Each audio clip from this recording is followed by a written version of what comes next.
కోల్కతాలో వైద్యురాలిపై అత్యాచారం హత్య చేసిన మానవ మృగాలను కఠినంగా శిక్షించాలని సిఐటియు ఆధ్వర్యంలో కడప కలెక్టరేట్ వద్ద ధర్నా నిర్వహించారు. ఈ ఘటనపై పశ్చిమ బెంగాల్ ప్రభుత్వం సరైన సమయంలో స్పందించకపోవడం దారుణమని సిఐటియు నాయకులు అన్నారు. సుప్రీంకోర్టు సుమోటాగా స్వీకరించి 22వ తేదీలోపు వివరాలు ఇవ్వాలని 10 మంది డాక్టర్స్ ను నియమించడం హర్షించదగ్గ విషయమన్నారు. కేంద్ర రాష్ట్ర ప్రభుత్వాలు ఇలాంటి సంఘటనలు జరగకుండా చూడాలని కోరారు. మహిళలపై దాడులు, దౌర్జన్యాలు, హత్యలు చేసిన వారిని కఠినంగా శిక్షించాలని సిఐటియు నాయకులు డిమాండ్ చేశారు. ఈ సంఘటనకు కేంద్ర రాష్ట్ర ప్రభుత్వాలు బాధ్యత వహించాలన్నారు. 9వ తేదీ కలకత్తాలో ఒక వైద్యురాలిపై మానవ మృగం దుర్మార్గంగా, రాక్షసంగా హత్య చేసి, అత్యాచారం చేసి చంపేసిన వారిని చర్యలు తీసుకోవాలని చెప్పి సిఐటియు రాష్ట్ర వ్యాప్త పిలుపులో భాగంగా జిల్లా వ్యాప్తంగా ఆందోళన జరుగుతూ ఉంది.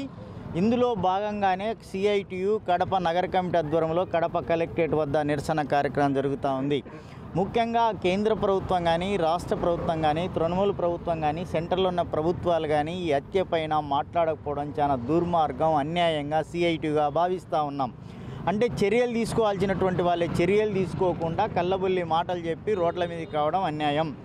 రెండో దానికి సంబంధించి ఇంత అన్యాయంగా, రాక్షసంగా ఒక మహిళ వైద్యురాలపైన, ప్రాణాలు కాపాడే వైద్యురాలపైన ప్రాణాలు తీయడం అనేది చాలా దుర్మార్గం, చాలా దారుణంగా సిఐటియుగా ఖండిస్తూ ఉన్నాం.